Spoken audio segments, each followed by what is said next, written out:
ఛానల్ని సబ్స్క్రైబ్ చేయకపోతే రెడ్ కలర్లో ఉన్న సబ్స్క్రైబ్ని ప్రెస్ చేయండి. అప్పుడు సబ్స్క్రైబ్ అవుతుంది. పక్కనే ఉన్న గంట సింబల్ని ప్రెస్ చేస్తే ఆల్ ఉంటుంది. అది ప్రెస్ చేశారు అంటే నా ఫర్దర్ వీడియోస్ అన్ని మీకు నోటిఫికేషన్స్ అనేది వస్తాయి. ఫ్రెండ్స్, ఈరోజు వీడియోలో ఒక ఈజీ వేలో ఫోటో ఫ్రేమ్ ఎలా చేయాలి అనేది చేశాను విత్ మల్టీ కలర్ ఉల్లెన్ ఫ్లవర్స్తో. దానికి కావాల్సింది వేస్ట్ కార్డ్బోర్డ్. ఫ్రెండ్స్, మనకి ఏదైనా ఒక ఐటెంకి బాక్స్ వచ్చి ఉంటుంది, ఆ బాక్స్ని తీసుకోండి, వేస్ట్ కార్డ్బోర్డ్ని. ఆ కార్డ్బోర్డ్ నేను ఒక సైడ్ కట్ చేసి పెట్టాను. దాంట్లో బార్డర్ 3 సెంటీమీటర్స్ గ్యాప్ వదిలేసి నేను ఫోటో సైజ్ ఎంత ఉంది అనేది అక్కడ డ్రా చేశాను. ఫ్రెండ్స్, అలాగా ఫోటోని కార్డ్బోర్డ్ మీద పెట్టి ఎంత గ్యాప్ ఉంది అనేది డ్రా చేశాను, ఎంత సైజ్ ఉంది అని. Plus outside top bottom right left side స్కేల్తో 3 సెంటీమీటర్స్ని నోట్ చేసుకొని అక్కడి దాకా ఫ్రేమ్ని సెట్ చేసుకున్నాను. అంతే ఫ్రెండ్స్, అదొక్క కార్డ్బోర్డ్ చాలు మనం ఫోటో ఫ్రేమ్ చేయడానికి. ఇంకా బ్యాక్ ఫ్రంట్ ఏది అవసరం లేదు. అదొక్క కార్డ్బోర్డ్తోనే ఫోటో ఫ్రేమ్ అనేది ఈజీగా చేయొచ్చు. అలాగా 3 సెంటీమీటర్స్తో బార్డర్ డ్రా చేసుకున్నాను ఫోటో అవుట్ సైడ్స్కి. ఇప్పుడు దాన్ని మొత్తం మనం కట్ చేసుకోవాలి.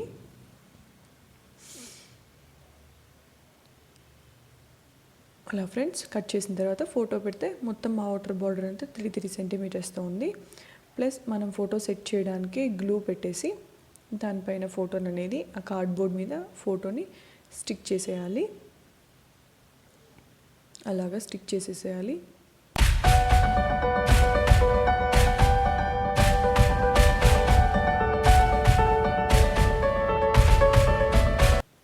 అలా ఫ్రెండ్స్, నీట్గా స్టిక్ చేసేసిన తర్వాత ఆ కార్డ్బోర్డ్ బార్డర్స్ మనం కట్ చేసి ఉంటాం కదా, ఆ కార్డ్బోర్డ్ అనేది కొంచెం నీట్గా ఉండడానికి వైట్ కలర్ టేప్ ఉంటుంది కదా, దాన్ని నేను ఎడ్జెస్కి అనేది స్టిక్ చేసేస్తున్నాను. మనం చూసినా కూడా కొంచెం నీట్గా అనిపించాలి కదా, అందుకే ఆ వైట్ కలర్ టేప్ని ఎడ్జెస్కి స్టిక్ చేసేస్తున్నాను. మొత్తం 4 సైడ్స్ అలా వైట్ టేప్తో స్టిక్ చేసేసుకోవాలి నీట్గా.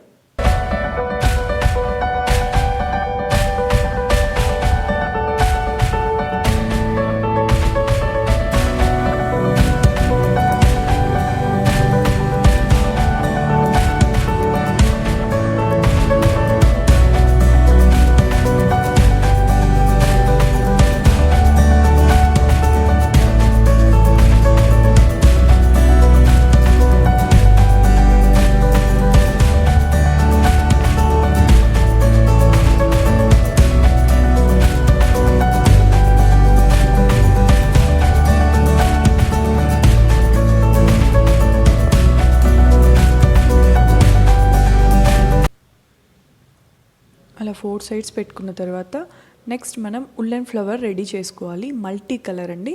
నేను 3 కలర్ ఉల్లెన్స్తో ఫ్లవర్ అనేది చేశాను. మీకు కావాలంటే ఓన్లీ 1 కలర్తో చేయొచ్చు. మల్టీ కలర్ బాగుంటుంది అనిపించి నేను రెడ్, బ్లూ అండ్ వైట్ కలర్స్తో మల్టీ కలర్ ఫ్లవర్ అనేది రెడీ చేస్తున్నాను.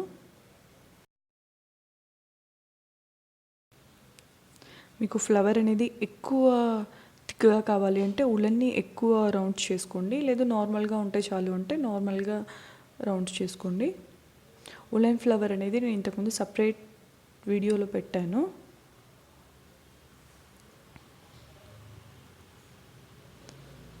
సాటిన్ రిబ్బన్ ఫ్లవర్ చేసే వీడియోలో నేను ఉల్లెన్ ఫ్లవర్ ఎలా చేయాలనేది కూడా పెట్టాను. ప్లస్ మళ్ళీ ఇందులో మల్టీ కలర్ కాబట్టి ఇందులో కూడా మళ్ళీ యాడ్ చేసేసాను.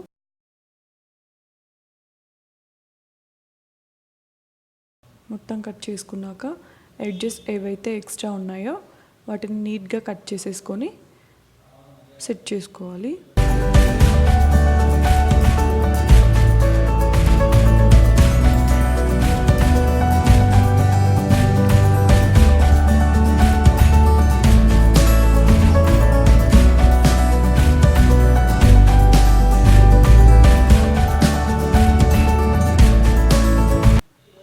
అలా అన్ని ఫ్లేవర్స్ని రెడీ చేసుకోవాలి. ఫ్రెండ్స్, నెక్స్ట్ మనం ఆల్రెడీ చేసి పెట్టిన కార్డ్బోర్డ్ ఫోటో ఫ్రేమ్కి ఆ ఉల్లెన్ ఫ్లవర్స్ బార్డర్లో మొత్తం సెట్ చేసుకోవాలి.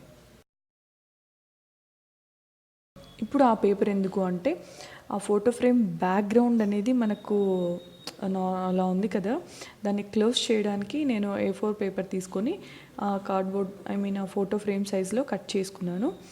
ఆ ఫోటో ఫ్రేమ్ సైజులో కట్ చేసుకున్న పేపర్ని నేను బ్యాక్ సైడ్ స్టిక్ చేస్తున్నాను. లుక్ కొంచెం నీట్గా ఉండడానికని అలా పేపర్ పెట్టి స్టిక్ చేసేసానండి.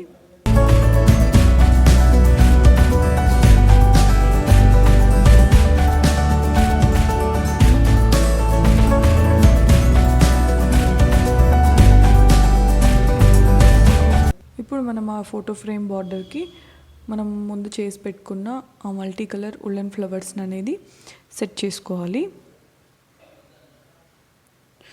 ఈ ఉల్లెన్ ఫ్లవర్ సెట్ చేయడానికి గమ్ కన్నా గ్లూ గన్తో పెట్టేది బెటర్ అండి.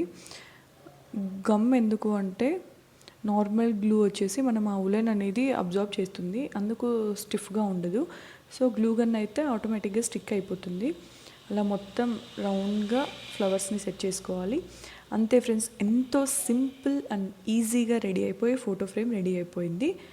నెక్స్ట్ బ్యాక్ సైడ్ నేను ఈసారి హ్యాంగింగ్ లాగా చేయట్లేదు, మనకు డబల్ సైడ్ టేప్ అనేది ఉంటుంది. ఆ టేప్ని ఫోటో ఫ్రేమ్కి స్టిక్ చేస్తున్నాను. నెక్స్ట్ మనం వాల్కి స్టిక్ చేసుకోవాలి అంటే ఆ ఎల్లో కలర్లో ఉన్న అవుటర్ది తీసేసాము అంటే వాల్కి ఈజీగా స్టిక్ చేసుకోవచ్చు. మనం ఎప్పుడైనా కావాలి అంటే రిమూవ్ చేసుకోవచ్చు. ప్రతిసారి మనం చీల కొట్టేసి పెట్టలేం కదా అన్ని ఫోటో ఫ్రేమ్స్, అదొక ఈజీ మెథడ్. అంతే friends, easy simple and photo frame ready అయిపోయింది. Thanks for watching friends. Please like, share and subscribe to my channel.